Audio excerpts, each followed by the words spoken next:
Hello, everyone. If I haven't met you yet, my name is Christina Nantvelt. I'm the Senior Marketing Manager here on the Insight Onsite team.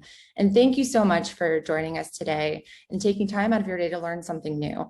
I know this is a very popular and relevant topic, and we're very excited to partner with Plastark to share today's presentation. Before we get started, just a few quick notes of housekeeping. We are recording this session, and we will be sharing a recording by the end of the day via email, and it will be posted to Insight's blog. We'll also share a synthesized version of the slides as well. This will be a rich presentation today. There's a lot to get through. If we don't get to all of the questions, which feel free to pop that into the question module and Slido to the right of the virtual event experience, we'll make sure to answer those questions and then distribute the answers via email later today in that email. But without further ado, before I introduce our amazing speakers today, I just wanted to share some of the responses that we've gotten into this word cloud. When I think about the future of work, I feel excited, curious, inspired, a lot of excited and anxious, uncertain, apprehensive, optimistic. So I think that sets a great tone for today, and I'm very excited to bring to the stage our speaker, Melissa Marsh, who is the founder and executive director of Plastark. Take it away, Melissa. Thank you, Christina, and it's a pleasure to be here. I love those words that we just heard. It reminds me of when my kids talk about how they're feeling about starting school, and they say nerve-sighted, so a combination of nervous and excited. I think that might be where we all are right this moment. So I'm also joined by Amy Rosen on our Plastark team, who's a sociospatial analyst, who's one of the folks who really helps drive our client experience, like the work that we're doing with Insight, as well as bring those insights about the future of work experience and research there. Amy's going to be sharing the screen, and as Christina said, we're really going to be racing through some content here. There's a lot to share with you, and also, as many of you know, this information is changing day by day, so please take this as the very best at this moment in time. We've kind of brought it all together to help support you and your work, but it is, of course, of the moment. Amy, are you able to bring up that screen share? Perfect. So this conversation is kind of the second conversation we've had with this group. We had 25 or 30 people back in the end of the summer of 2020, and a lot of things have changed even since then. So we'll be talking a little bit about navigating the future of your workplace. But to start off with, I'm Melissa Marsh, and I lead Plastark. Our mission is making the world a better place, one workplace at a time. We believe that more data and information we can bring to decision-making about physical and digital workplace experiences, the better we'll be able to make those experiences. Our core business areas are workplace strategy, change leadership, executive education, and continuous research. Really what we do is help people and buildings work better together. And as you can imagine, there's been no time like the present in helping figure out how that might work better into the future. Over the history of Plastark, we've tended to serve four major sectors: finance, technology, pharma, life sciences, and government. These organizations and sectors we've found have been the most curious, the most hungry for information and real data around the workplace experience from a people perspective and a people data perspective, not just a trends or what's the color of the month for my couch perspective. And as most organizations probably say, great clients drive our work.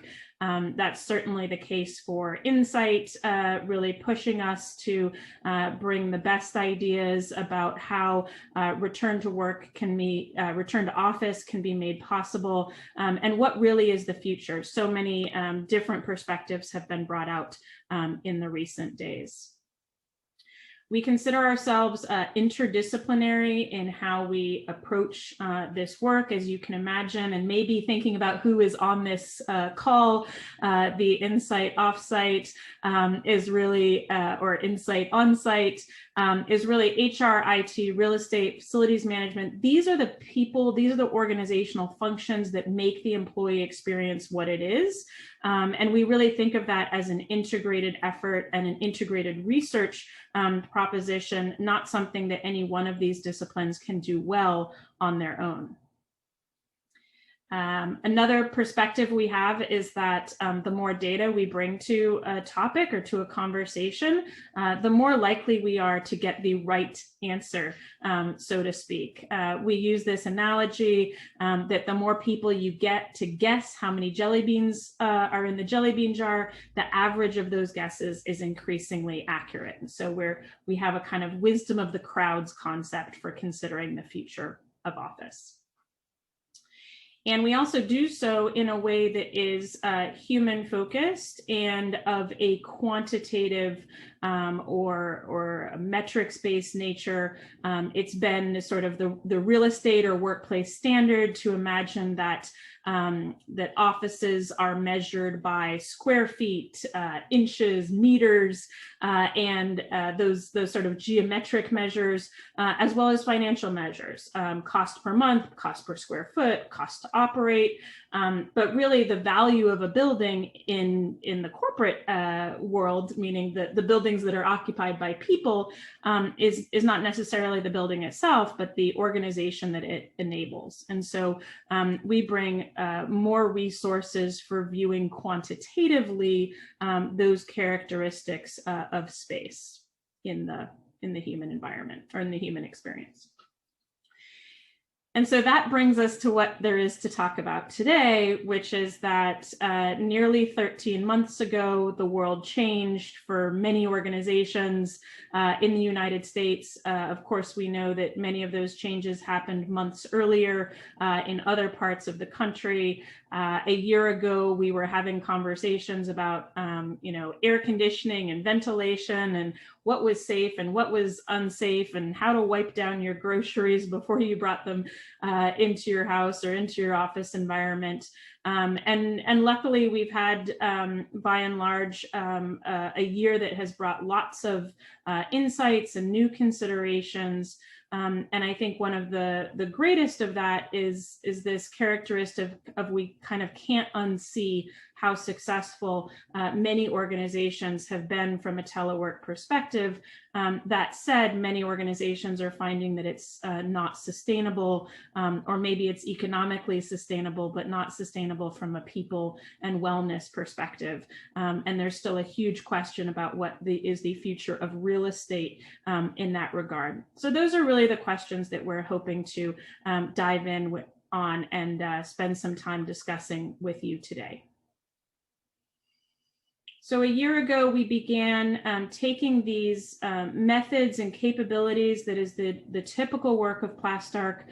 We're usually helping our clients plan their future work experience in a combination of physical space, digital space, and people and policies. And we really shifted our efforts to focusing that really on sort of the short-term future of helping organizations get back into their office spaces safely and effectively, and then also pushing our client organizations to think more about the future as it related to long-term teleworking and to be open-minded about what could be learned in this year about how they might work in the future. And so I think we've got a question for you here. So over the summer and throughout 2020, Plastarc was really helping organizations in this roadmap navigating your future of work. And some things that we recommended were helping people account for factors outside their control, determining who needs to come back and how they would be grouped, preparing people and policies and protocols for that future environment, leveraging flexibility and de-densifying the office, assessing building preparedness and finding out, is the building safe? What systems need to be addressed? We were encouraging paying close attention to restrooms and pantry facilities, leaning on building technology for UX and wellness, preparing contact tracing strategies. We're still thinking about that. Building trust through transparency and really focusing on change management and how to be honest and open with your organization about some of these questions. And then, like I said, leveraging long-term teleworking. Christina, if you'd go to the next slide, we've got a kind of quick and summarized version of this. So either optimizing the current experience in the process of returning to the office, or focused on reconsidering telework and physical space. And I think we've got a question asking folks where they think they are in this process. We have some responses already that have come through. If you haven't already submitted your answer, feel free to do so in the Slido. So one person says, our leaders want to reopen the offices in the next few weeks. One person says planning. Another says starting to plan for a soft opening after July 4th. We'll basically be opening the office according to local regulations for people who want to come in a voluntary basis. Another person says still mostly remote, starting to prepare for return to work for those near our physical offices. So it sounds like a combination of things. Great, thank you for that. And I think that this material should be timely for that. We've heard everything from organizations that are saying, you know, it's safe to come in, open the doors. We've done all the work that needs to be done to make the work environment safe from a kind of technical perspective, from a health perspective, but that we also still want to be open to allowing people choice and control. I think one of the biggest questions is how long that choice and control at the employee level is going to last. We have other organizations that are saying, you know, we're planning January 2021, and then we have still other organizations that are saying, you know, wait a minute, what have we learned, and what might we reconsider in terms of where we're located, either considering new geographies, secondary or tertiary cities, maybe considering moving out of city centers, or what would it mean if we enabled our employees to make choices long-term about where they conduct their work. Excellent. So we do have one other question there, but I'm going to hold on that unless you've already launched it, and we can dig in so that we don't get behind on time, Christine, and then maybe come back to that other question in a bit. Not a problem. Okay.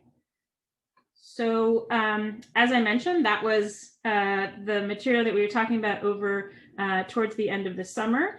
And now we have reframed our viewpoint on the future of workplace, or not to say our view has changed. We have always been advocates for bringing this data and information to how organizations provide, you know, their knowledge workers broadly, many creative workers with the greatest flexibility possible. And of course, we are all, I'm always thankful that we do have the opportunity to be in this world of knowledge workers, and we are so appreciative of those who are on the front lines and or hold other roles that don't have the freedom and flexibility of some of this knowledge work. So always thankful for that.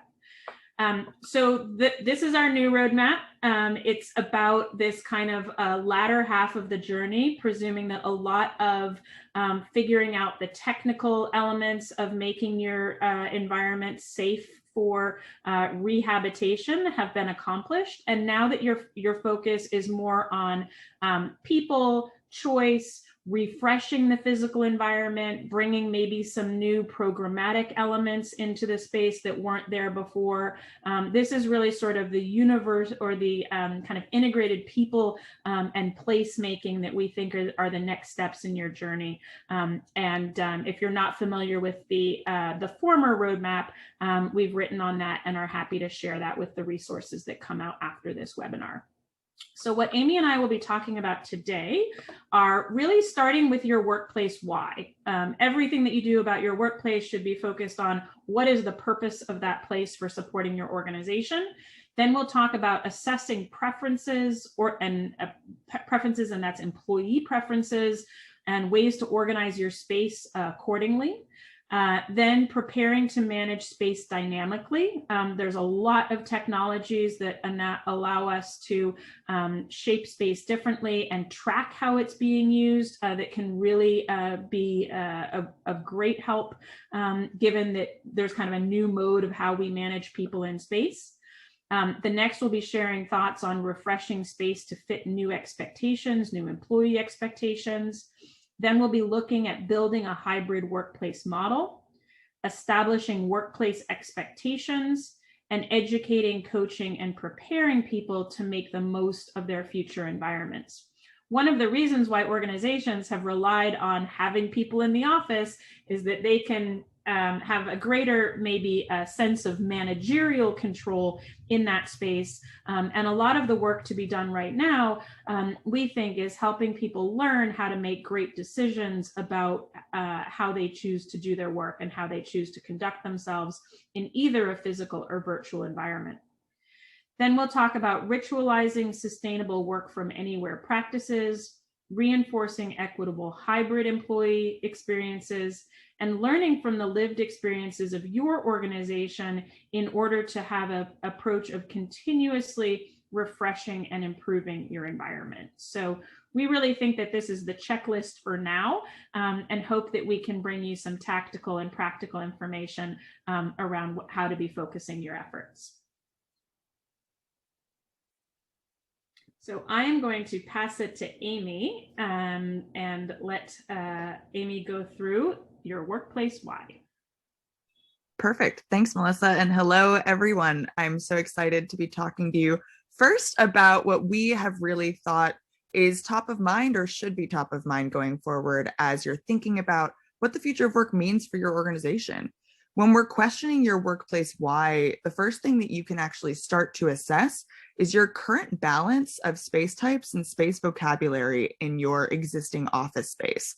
You might be familiar with an arrangement similar to what you see on the left, where really there's quite a sizable proportion of offices typically assigned to individuals, as well as a generous supply of open workstations with a subset of collaborative areas. But as we're going forward, maybe we recommend, or not maybe, but we recommend thinking about how the less space that you have assigned to individuals, the more space you have for sharing and collaboration. Where on the right-hand side, by decreasing the number of offices and workstations, you can actually really accommodate a variety of activities and exciting work practices. And this is especially relevant now because from a 2020 mobility survey that we've done for quite a variety of our current clients, including Insight partners, we're starting to see that in-office reasoning, at first and foremost, is centered on culture, connection, and social life.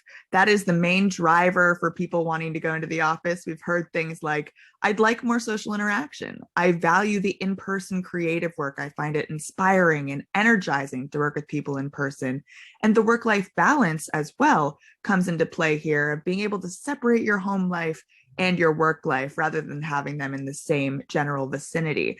Secondarily to culture and connection, we're seeing collaboration, workshops, meetings, casual feedback, and serendipitous encounters, and other topics. But first and foremost is that culture card.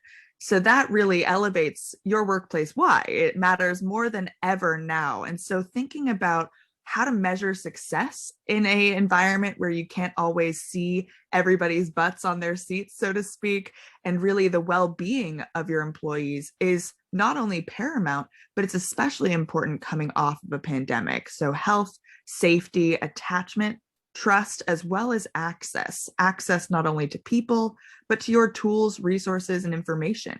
How do we layer equity under all of these different characteristics as you're really evaluating what your workplace means to you and how it will also represent your identity and brand going forward? A couple other notes on your workplace why that we just wanted to throw in here is that because of the pandemic and these shifts in awareness and where and how work is happening, we've seen an acceleration of pre-existing workplace trends. All the trends you see on the screen here were already in the workplace realm pre-COVID, but the value of change and flexibility, I'm sure you've recognized, is now so great. And it's really all about that choice and control over where, when, and how you're working, as well as the need for collaboration, as I was just illustrating, sustainability and wellness, touching on occupant health and well-being. And then finally, we can't understate how valuable technology and innovation are going forward. This digital transformation will not only enable distributed culture and exchange of information, but the actual workplace will see a technology revitalization going forward. And so with that, I'm going to pass it back to Melissa to talk about how to assess preferences, organize your space, and policies accordingly. Thank you, Amy. And I kind of have the idea that an organization might close out that first step by having a workplace mission statement. Really having agreement among decision makers with what is the real purpose of the space and what is the role that it plays within their organization. And then also, I think on some of your slides, it was easy to see, it's almost like you are what you eat, that kind of childhood saying, that your space is, the value of your space is what's in it. And if you choose to have a certain type of spaces in it, that really reflects and gives information about what the values your organization holds. So as you said, next thing, figure out what people want, right? Seems pretty basic, but is complicated in some ways too. So firstly, we recommend using workplace research to inform your decisions. So just like attending this webinar and probably lots of other things that you're reading and thinking about right now, it's also fun to see, every other day on LinkedIn, there's a questionnaire about what different people are looking to do. And we have seen that there's a good like microcosm, macrocosm. So if you surveyed the people in your organization, you would likely see something generally like what you're seeing in those external surveys. So a good way to get an initial head wrapped around what your organization might be thinking or predicting. And then the next thing that we suggest is conducting surveys. Yes, granted, some people may feel that people are surveyed out right now, sick of answering questions. But these are questions that that people are very engaged with, and really something that people need to feel a part of if they're to embrace it in the future. And so we really think that that's a great approach. And then finally, engaging employees in conversations to determine who returns and when, and really thinking about that as a conversation. It may be that you have plans for something, but by testing those plans through the course of conversation with people, you would better have an ability to really learn from them and improve those plans along the way. And now Amy's going to talk about preparing the space and how we might manage that more dynamically, particularly through technology. Precisely. So as we're looking at managing the space dynamically, we wanted to get this started just with a recognition that technology investments were already on the rise pre-COVID. This chart is showing the cross-assessment of real estate costs and tech costs from organizations globally, and how in about 2014, we saw a pretty paramount shift in terms of where organizations are spending more of their funds. And that's really because of the acceleration of video technology, mobile technology, virtual resources, cloud processing, all of the things that we know and love and rely on today. And so with that, we recommend that you kind of just think about what data do you already have? What can you discover without having to expend any additional funds or really looking beyond your walls, so to speak? Your people are data, so looking at existing surveys that you have in your repository, as well as the range of diverse perspectives you have, from executives to interns to young leaders. And then when you're looking at your building, you may or may not have existing booking systems for your rooms or desks that might give you a sense of existing utilization trends and maybe start to forecast predictively what's going to happen going forward. Similarly, badge swipe data can help as an indicator of that. And then you can also look at other sensor data that you either have or that maybe your landlord has implemented in other facets of your building. But a key note here is also know what you don't have. So as I'm talking through those, if you're like, we don't have space booking in our space, we don't have badge swipe data or sensor data or equipment utilization data, that might be something that you want to invest in going forward. And so you can actually leverage both new and existing systems to support your return to office, whether that be sensors that provide you with real-time utilization data to understand, do you really need to assign your desks? Are people actually in those spaces? Or your facilities management apps, which can not only help you to organize on the back end operationally, but to provide really easy to understand navigational and wayfinding systems for your employees, especially if they're going back to a different workplace than maybe they were once accommodated. And so as you're exploring that technology and you're looking at management solutions, we especially recommend flexible management solutions that talk about desk reservation systems that are efficient and accurate. So especially if you're looking at unassigned seating, how that can be as seamless as possible. And then as I was just mentioning, when it comes to navigating and wayfinding, you want people to be able to not only navigate the space, but find a space that it best suits their ideal needs. So what are the environments? What are the different multisensory characteristics that you have? And how can they understand that intuitively? As well as how can you know if people are reserving spaces, but maybe not using them? We call those ghost meetings. And those are pretty popular, and you may not even know it. People are reserving spaces, they're not using them, and that's real estate gone to waste that you have that you don't want to waste. So how can you really maximize your flexible management systems to best utilize your real estate going forward? And these are some strategies to do so. Thank you, Amy. And I think that that's an area that people should definitely look into or work with their real estate partners to do so. I would say it has been a terrifically active year in terms of new features in the kind of prop tech marketplace, or the apps for employee experience. And many of the traditional products have added features. So maybe you had a facility management platform, which was kind of more based on the building and some of the technical requirements, like, is the heating working? And now that organization that you're already working with may now have a user experience app or a booking app as well. So there's been a lot of movement in that area. And I think there's a lot more resources out than there was even 12 or 18 months ago. So definitely take a fresh look at that. Okay, so next topic is refreshing your space to fit these new expectations. And we'll tell you a little bit about what those expectations are. So as mentioned, the last 13 months are something that we kind of can't unsee from an employee perspective.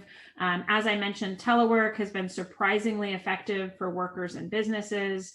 New levels of choice and control are now routine. The ability, while we all have cats and dogs and kids and groceries, and we may have a variety of different interruptions in our home environment, we do overall have much greater control over that environment than we would in a typical office environment, particularly an open office environment.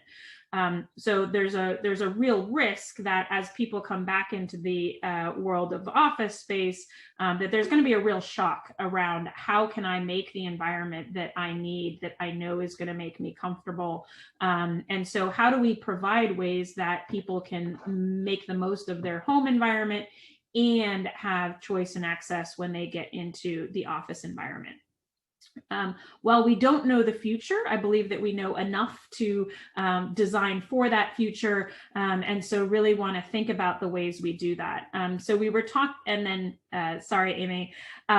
Yes, the last point there, returning to the workplace of the past is simply not accessible. We think that that's really the headline from an employee perspective. If you bring them back to the dirty coffee cups and the gym bags and the not recently painted walls, and you insist on them coming back into that environment, that's going to be not friendly and not desirable from a variety of different perspectives. So two big things to think about is offering that flexibility and maybe recalibrating or making some adjustments to that work environment to make sure that people have what they need when they get into it.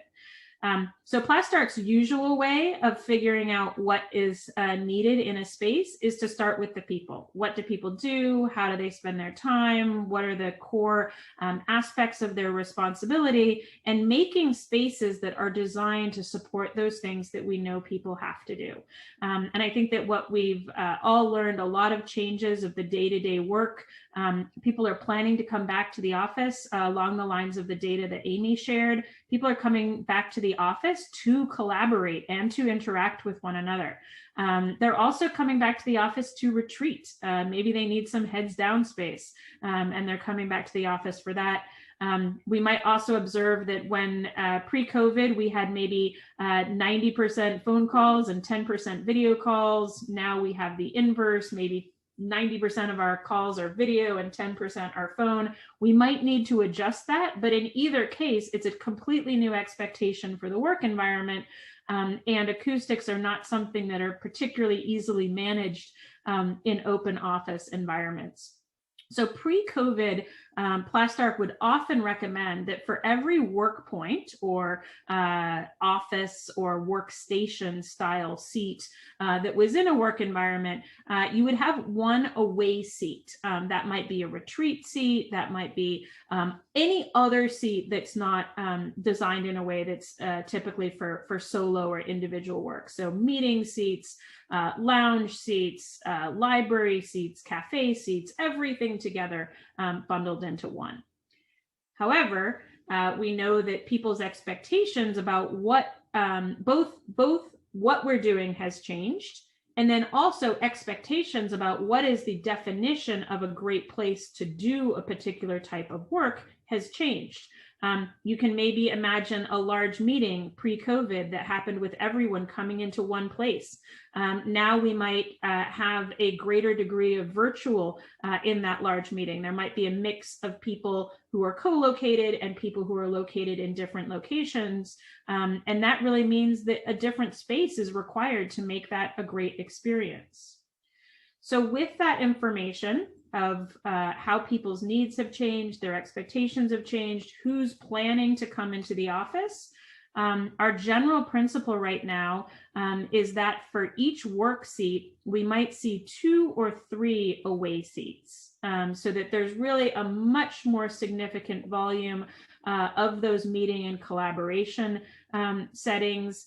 And also what we're seeing in this model is that one work seat is more likely to be shared. That one work seat is more likely to be on an activity-based work model or something that is considered a flexible seat. Certainly not all of them, but that there's more likely to be a headcount sharing ratio in relation to that one work seat.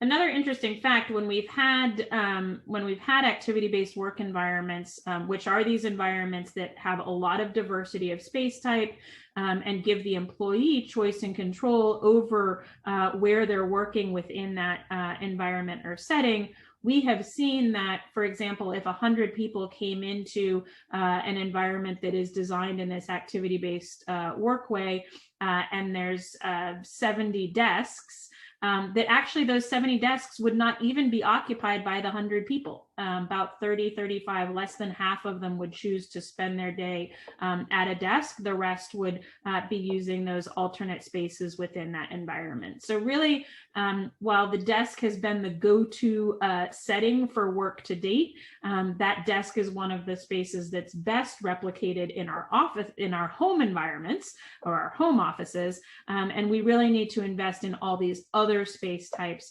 within our centralized offices. So just a few benefits of ABW here. Really, it's a way to take the default away from that single desk. I sometimes say it changes your day from thinking, getting to your desk and thinking, what do I have to do today? To first thinking, what do I have to do today? And then what are the best environments going to be for supporting that workplace or that experience, supporting what you have to do in that day. And I think we all know that we've added the employee's own home and maybe some other spaces too, once we're able to use cafes and restaurants and libraries and what are called third spaces, that really an individual now has a lot of control over knowing what works for them and using those spaces accordingly. Another benefit of activity-based working is also that of being more physically active. We know a lot of focus has been on wellness recently, and there's a lot more ability when you're not expected to be sitting at a desk all day long to be interactive. And that interaction or that activity leads also to interaction with individuals and likely being a little bit more serendipitous in the folks that you might meet in a particular day, not always having the same schedule or the same location.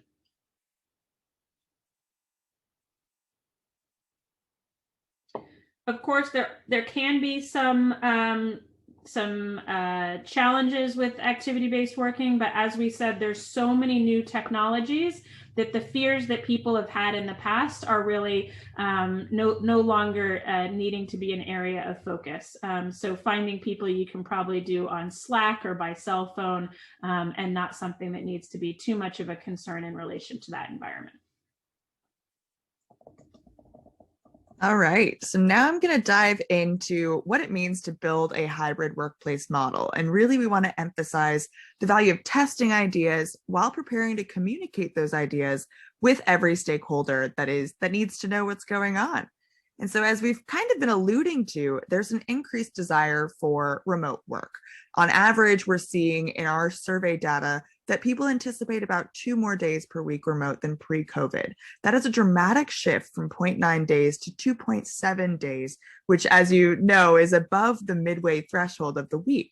So it's a huge culture shift, especially when we're recognizing that those who rarely or never worked remotely pre-COVID are now the most interested in increased remote work as part of their work style. So with that, we've done some work with Insight and with some of our other clients to see what that data might look like when we're projecting potential occupancy going forward. This is just a sample diagram showing Monday to Friday where that falls, and you see the variance from the minimum on Friday at a very low level to maybe Tuesdays, as we've seen throughout our endeavors over the years and benchmark data, that Tuesdays are frequently the most populated days. But here it's still only at about 75%. And on average, we're seeing about 35% just with this hypothetical model. When we're taking that into account, looking back pre-COVID, all of our benchmark data indicated that really workspace presence was approximately 50 to 60% across the board. You may have been in the bathroom, you may have been traveling, but really it was rare that your seats were all occupied. I'm sure you recall having neighbors that are missing in action or in a meeting or just elsewhere.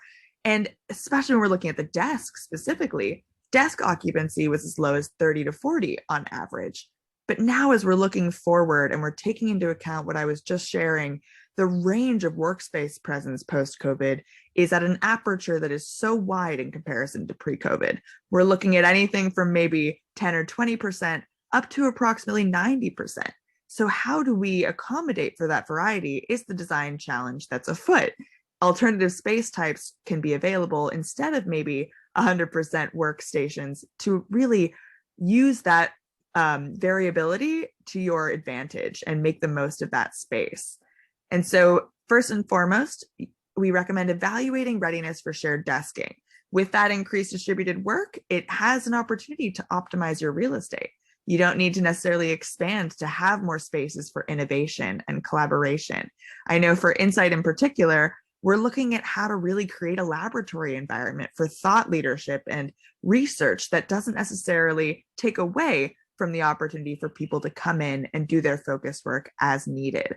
So looking at not only sharing ratios that are best suited for your workplace, but also the infrastructure that helps to make that sustainable. Room booking apps, storage, other subsidies and amenities as well. And with that, it's also when we're thinking about the different people in your organization and zooming in on their work styles, you may have people that want to come back to the office or need to come back to the office for equipment or other purposes. And we call those on-site folks. Then there might be those that really have embraced the last year and don't necessarily need all of those on-site resources. And that flexibility warrants them remote status. And then there's that range in the middle of hybridity. And with all of that, it demands a rebalance of resources ranging from space to technology, as well as policy. Thank you, Amy. So the next step is establishing workplace expectations. We imagine that this might start with considering a workplace journey, imagining or putting yourselves in the shoes of employees, and really thinking through what their day would be like, what do they need to know, what is going to maintain that stickiness or amplify that stickiness between yourself as employer and your employees. The next, we suggest, as we've described previously, thinking through shifts in space allocation.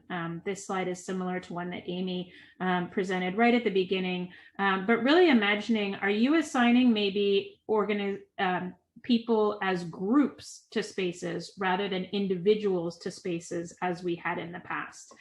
Maybe there's a zone for one department or function or team or another rather than that one-to-one assignment, and really imagining the new flexibility that is part of that. And also recognizing that while we've been talking a lot about new kinds of space, that could be accomplished by reusing spaces that you already have.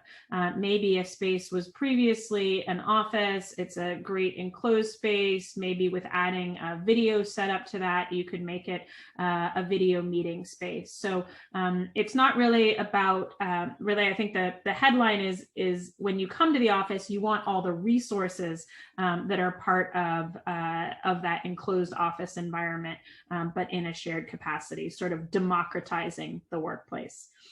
Next, we want to focus on aligning requirements with services and the population you're supporting. So maybe using that information from some of your first steps about what people's expectations were and how to accommodate that. As you see here, we use personas as a way of getting to understanding what different combinations of technology and space people will need.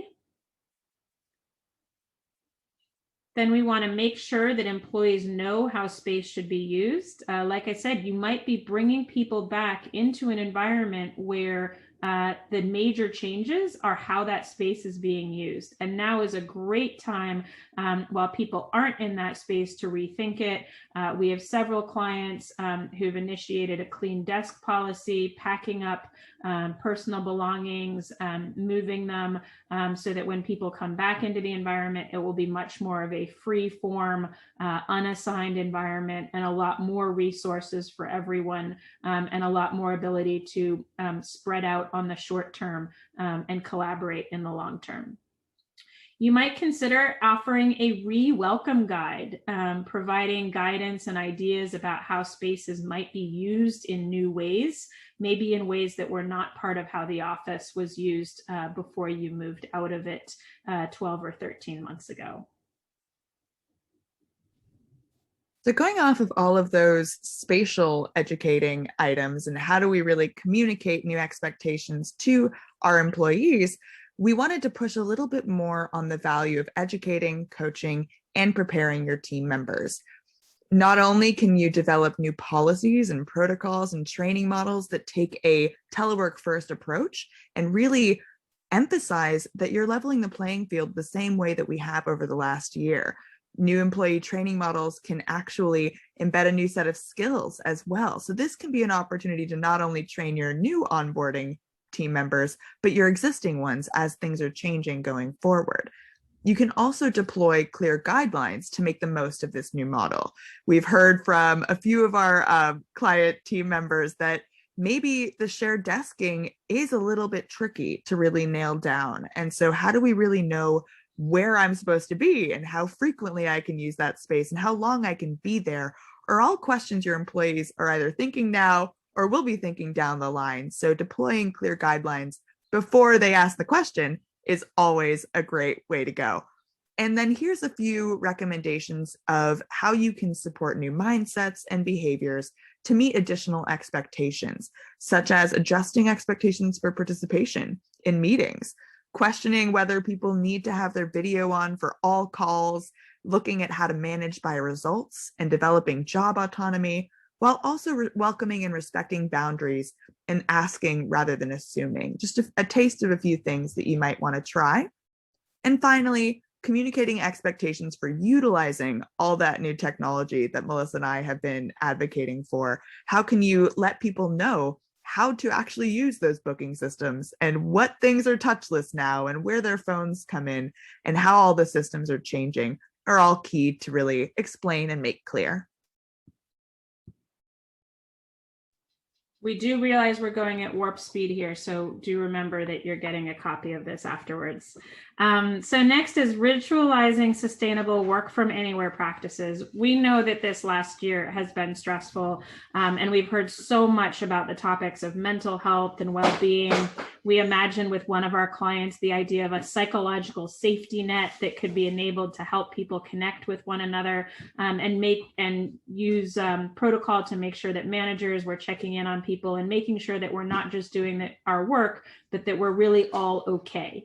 So we want to make sure that that's represented here in this return to office context. And it's not just about that focus on wellness, but really making it a daily practice. So first, we recommend demonstrating care by engaging employees, then incorporating lessons learned to remain happy and healthy. We've all learned some great tips and tricks in this moment in time, maybe modifying our home environments, and there's no reason why we can't bring that fun, creativity, and flexibility into the office with us.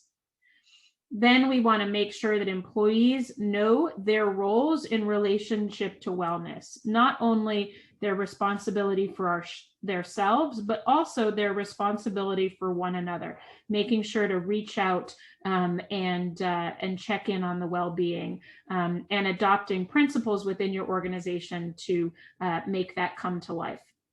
And then finally, carve out time and space for rituals. Historically, we've used physical space, whether it's a dining room table or a cafe or a favorite part of the work environment. We've used physical space and settings to demonstrate that it is okay to take time to take relaxation or have fun in the work environment. And now we have to book it into our calendars and make that part of both something that's accessible to people who are working virtually and something that's accessible to people who are working in a physical or connected environment, which is probably a nice lead up to our next topic, reinforcing equitable hybrid employee experiences. Perfect, Melissa, thank you. So as we're looking at reinforcing what we call equitable hybrid employee experiences, you may have already started to question, what is it going to be like when half of us are in the office and half of us are not? How am I going to stay connected to what's going on or feel like I'm still a part of the community? And something that's particularly exciting was that with our work with Insight Partners, we were actually exploring some of these strategies pre-COVID, looking at the navigational strategies and technology solutions like you see here that could connect teams across floors or in disparate parts of the same workplace. And that can extend beyond the walls of your workplace. It can go to your home environment. You can create walls like this in the space that can actually make you feel like you're all connected, even if it's just digitally. And that's especially important because, as the Allen curve demonstrates here, there are a lot of benefits of strong connectivity that you'll want to leverage. Research shows that it builds stronger relationships, increases trust, improves speed to market, and enhances overall employee performance. All things that prove beneficial for not only business profits, but just overall happiness. And so as you're doing that, find ways to share that culture remotely in addition to in that close proximity office space. Look at things like what are different social and cultural aspects that can be relayed virtually? How can you maybe think about activities that can be more inclusive to those that are not physically present? And that can be done in a number of ways, such as prioritizing connections, maybe leveraging breakout rooms for prolonged conversations, allowing folks to turn off their cameras, but really considering making remote work part of your long-term strategy and taking some lessons learned from other companies across the market. And then finally, while you're doing all of that, make sure to address the diversity of your employees' needs. Make sure they're all receiving the same communications, regardless of where they're working. Make sure that their training models are not only created, but that people know they're there and where to find them, and that they understand that if they have particular concerns or unique personal needs, that you are accommodating for those and understanding of those. All right, we're approaching the finish line here. Learn from lived experiences and spaces. Continuously refresh and improve. One of the most exciting things is now that you have this integrated digital physical environment, you have the opportunity to consider your new workplace as a living pilot, not the way that we used to think of real estate in the past as set it and forget it, but really an environment in which every interaction has the potential for having data capture and enabling an understanding of what the physical environment should look like in the future. If a space isn't being used, maybe it's not right for your employees. Make it into a new space. Another opportunity is make the most of this unique moment in time. There's more data being generated by people's interaction with buildings than ever before. Our population and our employees are more conscious of their spatial and digital needs than ever before. All of that makes more data and more opportunities for you and your organization to become dynamic, responding directly to how people use the space and using it to improve the experience. Thinking about that slide that I shared at the beginning of the presentation, hopefully we've showed a variety of ways in which buildings are informing the employee experience, offered some ways that we can capture information about that employee experience, and that in doing so, we have a better strategy for designing buildings and the combined physical digital experiences that people might have in those buildings going forward. And I expect that the same is for you. We measure evidence of success in total employee engagement. And would love to begin a conversation about where you are in your process. I think we've got time for a few minutes of questions. As Christina said, we'd also be happy to ask and offer questions offline. And Christina, I do think you've got one more quick survey with 4 questions on it about where people are thinking they might go in the future relative to requiring people to be in a physical environment or enabling them to work virtually long term. So maybe we have that question up as we start some Q&A. Wonderful. Thank you for such an informative presentation.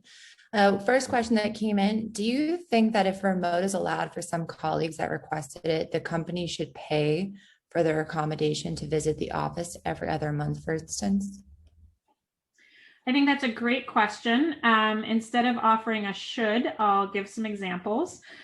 We are seeing, even with organizations, like Amy mentioned, some organizations we work with were hybrid or 50-50 or kind of 25-75 before COVID. Some of those organizations have traditionally done, for example, quarterly offsites and times that everyone would go and do something else together. We are seeing, and so that's one idea. Another is if an organization is able to recapture or to reuse the real estate in other ways, then there could be a real estate cost savings that would legitimately go to supporting an employee, both in terms of ergonomics in their own workplace, as well as accommodating some of the cost of visiting the central location. There are some tax issues with that in terms of if it's considered a commute or not, which your organization will have to address. But I think it really, if you are able to have that real estate cost savings, it seems reasonable that those resources could go to supporting those employees in other ways.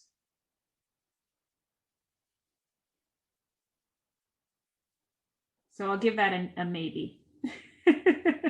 A positive, maybe. Great. And from the poll, it seems like we have 63 people saying hybrid future organization manager choice, and then 50% hybrid future employee choice. Interesting results. So we do have another question that has come through. Any recommendations on space management tools? We're debating between Envoy and Eden Workplace right now.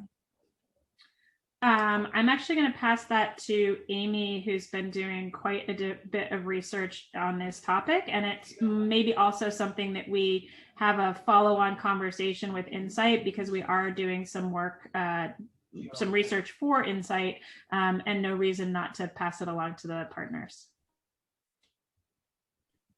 Yeah, that is a really great question. And I want to say first and foremost that any technology solution that you're evaluating should be contextualized to your specific needs. So what we always recommend is before you even look at products, outline your goals and objectives and what you really want from that product so that you can kind of objectively take a step back and really survey those products to see if they meet your needs and do a gap analysis there.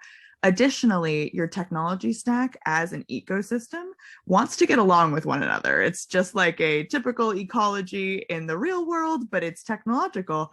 And so what we're seeing specifically with those that you mentioned is that Envoy in particular has a lot of existing API integration capabilities with other systems, especially in the sensor technology category, that if you're looking in that zone to really maximize your utilization data, that we would lean more heavily in that trajectory. So it's really, I can't give a definitive yay or nay on one or the other unless I know your specific needs, but I hope that that helped you navigate that problem. Also, maybe what you're saying, Amy, is that if you have fewer existing systems, that Eden might be more viable, where if you have more existing systems, the integration potential for Envoy might be more advantageous. Exactly. Yeah. And not only, I guess I should also probably talk about the UX of the systems. And so when you're testing out all of these different space management tools, not only can they and do they typically advertise demos for you to engage in, but actually request a hands-on demo so that you can see how intuitive that system is for you and if you can really navigate it easily. That's really helpful. Thank you. Another question, do you think a hybrid model could reduce the feeling of not socializing? I think it has to. There's so many ways in which I think people have been creative in getting to know each other or getting closer to one another. I know our company had a virtual hot chocolate party for New Year's, and I sent out, chocolate bomb making supplies to everyone. But I think hybrid, it's not just hybrid work, it's hybrid relationships. And I think that we all need to be more creative about how we build and engage and construct those hybrid relationships. And when we are physically co-located, that we're conscious of all of those people who aren't with us and find fun ways of engaging. I think we've gotten really good at that on the one-to-one basis during COVID. And the real challenge for both people and organizations alike is making that a many-to-many or a one-to-many, so that we're really able to bring that level of intimacy and fun into the office, but keep the people who are not in the office really engaged and feeling just as special as if they were. And I know Amy has some thoughts on that one too. Yeah, no, Melissa, I think that you did a really wonderful job of summarizing it. The main thing is that if you actually intentionally adopt a telework first mindset, you'll start to see yourself, or hopefully train yourself to ask the question of, what is the experience of the person not here, before you even address what the experience is the person in this space. And by doing so, you'll really start to consider, are we opening channels for communication between individuals? Are we providing opportunities for feedback? Do they feel as engaged and welcome in our social activities as everybody on site? And by doing so, it can reduce that anxiety, and it can actually open up opportunities to have a whole plethora of new social engagements that you never once thought were possible. I think that leads also, Amy, to a wide variety of diversity, equity, and inclusion topics that have become front and center in this moment in time. And, you know, we're seeing organizations being much more thoughtful than before about if they you know, require people to come back into the office, what is the impact on people with children, people with different kinds of transportation requirements, even people with different mobility capabilities. So I'm really delighted by the conversations that are being pushed forward by the potential of thinking about hybrid as a new way of working. Well, thank you so much, Amy and Melissa, for a wonderful presentation today. And thank you to everyone who attended this webinar. As we said earlier, we will be sharing a recording as well as the synthesized slides by the end of the day. So keep a lookout for that. Thank you, everyone. Have a wonderful day.